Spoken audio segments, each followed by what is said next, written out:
YouTube. I have my very first story time. I was listening to my son talking to someone, he was on the video game, and I heard him. It just made me think of my story time, and I said I'm going to tell it. First of all, my older son, and my husband are tired of hearing this story, but I have to tell it.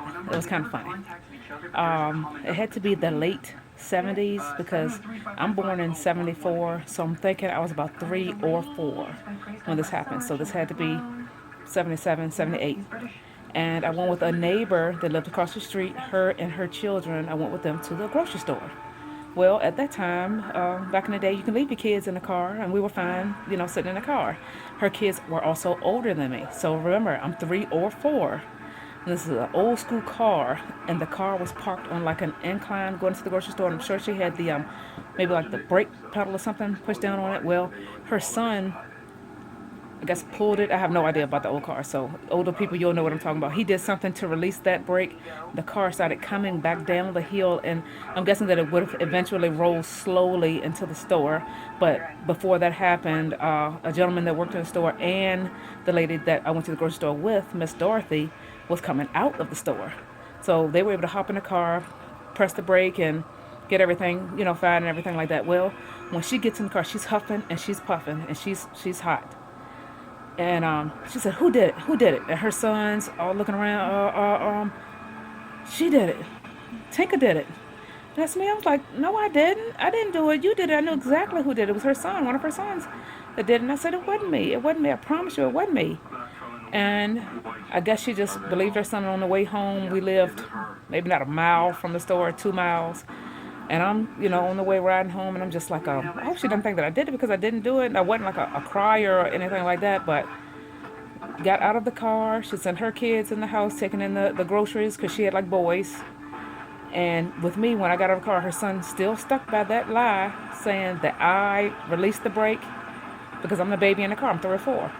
And she believed that, and she gave me about 3 pops on my butt. And we lived directly across the street from them. So my dad was on our front porch sitting there, and he's wondering, what in the world's going on. Got 3 pops. And as soon as I go across the street, my dad's like, what happened? What happened, And I said, it's so funny. So just imagine me. I'm short, fat. This is 1977, 1978.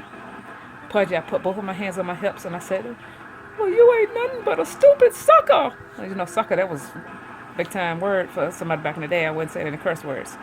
And that's what happened. I went up my steps to my front porch. I guess my dad was more embarrassed that I said that. And I think he gave me like 1 pop on the butt and said, get in the house and we'll talk about that later when we get in the house. Because my dad also knows that I wasn't a liar. I wasn't going to lie anything about that. I was one of those kids right there. I'm fine. You take me somewhere, you put me in a particular place, and I'm going to be there the entire day. Give me something to eat. I'm fine. I was cool. One of those cute little pudgy kids. I didn't bother anybody. I was fine.